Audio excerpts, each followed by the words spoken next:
មានមើលអូនចំកុំបង្ខំមានរឿងអ្វីនេះយាយត្រង់មកបងចាប់ផ្ដើមប្រែស្ងប់ស្ងាត់មិនដូចគ្រាកូនបអូនអាចស្មានដឹងថាបងបំរុងចាំងចេញទើបយ៉ាងណាជុំឬនោះគឺបងអ្នកជ្រឹង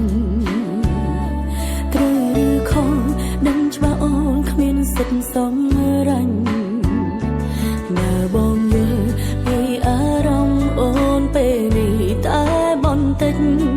បងប្រកាន់ជាដឹងអូនឈឺចាប់កម្រិតណា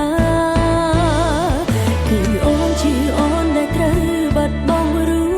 មកនៅអនុស្សាវរីយ៍កន្លងក្បែរបានត្រឹមនេះចូលក្នុងសូរបណ្ដែលបងសន្យាអ្នកណាកុំដោអូនពេលនេះភាពរីរីបងកំពុងមានគឺគ្មានរូបអូនគឺអូនជាអូនដែលត្រូវឈឺចាប់រីងរៃ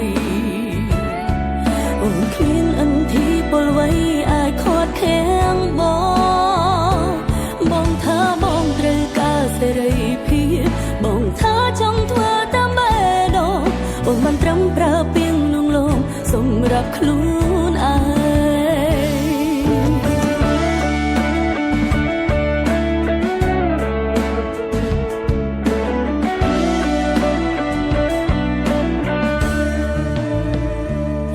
ងយ៉ាងណា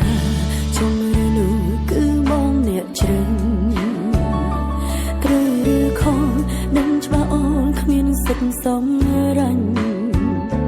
បើបងយល់ពីអារម្មណ៍អូនពេលនេះតែបន្តិចបងប្រកាន់ជាដឹងអូនឈឺចាប់កំ